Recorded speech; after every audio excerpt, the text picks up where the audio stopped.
f such that real tends to real be function defined as fx equal to 5 if x less than equal to 1, 1 to 3 a plus bx, 3 to 5 b plus 5x, 30 if x greater than equal to 5. अब आपको इसकी continuity या discontinuity बतानी है. अच्छा, continuity होगी तो हमें इन पॉइंट्स पे ब्रेक करके चेक करना होगा. आपको ये सब पता है कि कहां पर क्या. जैसे अगर मैं आपसे बोलूं कि f1 क्या है, क्वेश्चन समझिएगा ध्यान से. f1 क्या है तो आप बोलते ठीक 5. मैं बोलता f1 प्लस h क्या है बेटा, तो आप बोलते a plus B into 1 plus h. Right, ये एक रिजल्ट हुआ. अभी समझ लीजिएगा. मैं आपसे बोलूं अब उसके बाद 3 पे चेक करनी है. अगर मैं 3 पे बोलूं 3 माइनस एच क्या है, तो आप 3 माइनस एच पे लिखते ए प्लस बी 3 माइनस एच.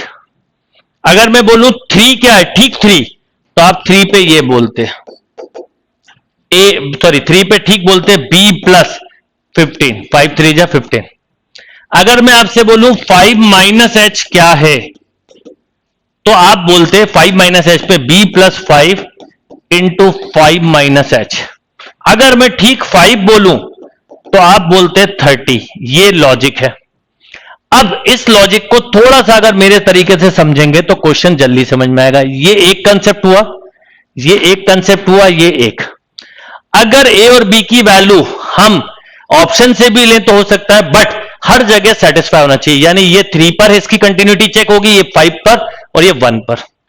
अब थोड़ी देर के लिए अगर मैं h की जगह 0 रख दूं, राइट, क्योंकि h की जगह 0 हो गई, तो ये ऐसा मिला b plus 25 equal to 30.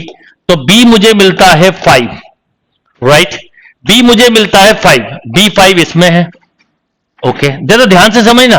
b मुझे मिलता है 5 अगर मैं ये मानता हूं तो, और अगर मैं ये मानता हूं तो h की जगह रख दूं 0, तो मुझे 5 इक्वल टू मिलता है a प्लस बी.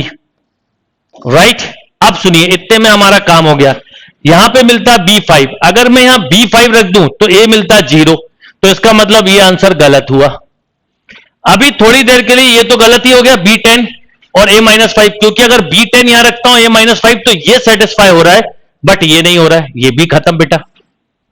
अब b5 है, ठीक है, 5 रखा है यहां पर, तो उस केस में a 0 आ रहा है. ओके, बट अभी हमारे पास ये भी लॉजिक है. तो अब अगर हम यहां पर देखें तो अभी की डेट में a की वैल्यू 0 और b की वैल्यू 5 लेने पे ये भी और ये भी सेटिस्फाई हो रहा है. अब यहां आइए, अब अगर आपने h की जगह 0 रख दिया तो ये a प्लस 3b है और ये b प्लस 15 है. अगर मैं यहां पर b की जगह रख दूं 5, तो बताइए क्या होगा. 5 रखा तो ये हुआ 20, यहां पे बेटा 5 रखा तो 15, a 0, तो 20 15 के इक्वल नहीं होता, ये भी गलत हो गया. तो बचा मेरा केवल ये आंसर. तो बचा मेरा ये आंसर, क्योंकि जिस तीनों को पे एक ही वैल्यू होनी चाहिए जो क्वेश्चन को सेटिस्फाई कर रही हो.